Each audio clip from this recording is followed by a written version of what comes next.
পত্রিকার পাতা থেকে আজকে আমরা যে সংবাদটা জানব, যে সংবাদটা আমরা আসলে অনেক আকাঙ্ক্ষিত একটা সংবাদ ছিল। গতকাল প্রজ্ঞাপন জারি হয়েছে, এটা জানেন সবাই, যে কোটায় যোগ্য প্রার্থী না পেলে মেধায় নিয়োগ। তো এই প্রজ্ঞাপন নিয়ে প্রথম আলো পত্রিকায় হেডলাইন করা হয়েছে। তো সেখানে স্পষ্ট করে বলা আছে যে কোটায় যোগ্য প্রার্থী না পেলে মেধায় নিয়োগ হবে। তো এই কোটা আন্দোলনটা দীর্ঘ 10 বছরেরও বেশি সময় ধরে বাংলাদেশে চলমান। মূলত বাংলাদেশের চাকরিতে যে 56% কোটা ছিল, সেই কোটার যে সংস্কারের দাবি, সেই দাবির উপর ভিত্তি করে এই কোটা আন্দোলনটা সৃষ্টি হয়েছিল।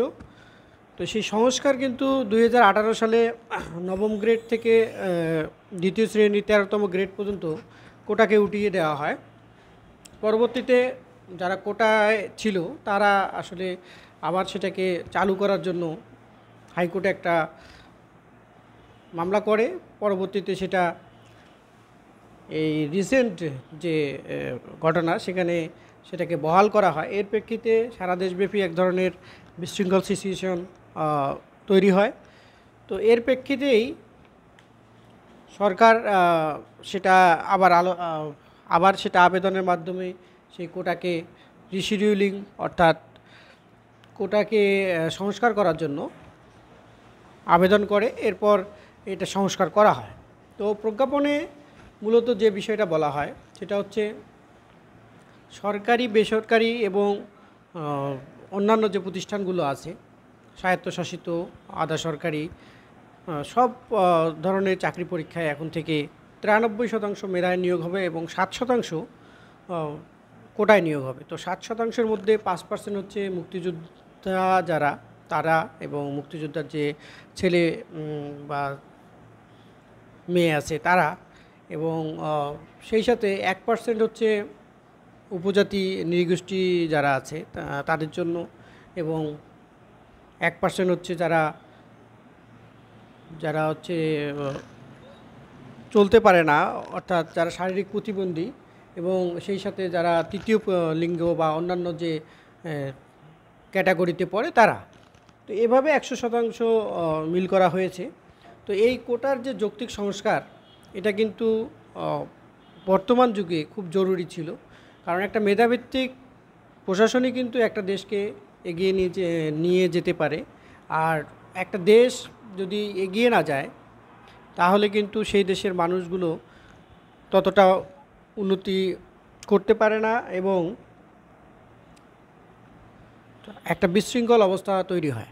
তো সেই সাথে আমরা যে প্রজ্ঞাপনটা পেলাম, তো প্রজ্ঞাপনটার মধ্যে কিছু বিষয় কিন্তু স্কিপ করা হয়েছে। যেমন এখানে নারী কোটার বিষয়টা ছিল, তারপর জেলা কোটার বিষয়টা ছিল। কিছু জেলা এখনও অনুন্নত, বিশেষ করে উত্তরবঙ্গের কিছু জেলা, সেই জেলাগুলোতে এখনও তেমন উন্নয়নের ছোঁয়া লাগেনি। তো সেই ক্ষেত্রে জেলা কোটার একটা বিষয় ছিল। এরপর নারীদেরকে আমরা যতই বলি না কেন যে তারা আসলে অনেক দূর এগিয়ে গেছে, তারা কিন্তু এখন সমতাভিত্তিক একটা সমাজ পেয়েছে, এরকম আমরা অনেক কথাই বলি।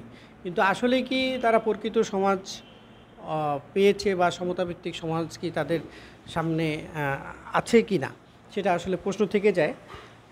আর আমরা এখনও দেখি যে গ্রামীণ যে নারী সমাজ, তারা কিন্তু এখনও সেই পিছিয়ে পড়া যে কাজগুলো, সেই কাজগুলোকেই তারা করে থাকে, এবং যে কাজগুলো আসলে মূলধারার যে আমরা যে কাজ, সেই কাজে কিন্তু ফেলাইতে পারি না। যার কারণে সমতাভিত্তিক যে আমরা সমাজের কথা বলি, সেই সমাজ কিন্তু প্রতিষ্ঠা করাটা একটু কঠিন। এর প্রেক্ষিতে নারী কোটাটা একটু আরও কিছুদিন হয়তো রাখা যেত। তো সেই জায়গা থেকে আসলে হয়তো প্রজ্ঞাপনে যে ইয়েটা করা আছে, সেটা একটু কাটছাট করা যেত।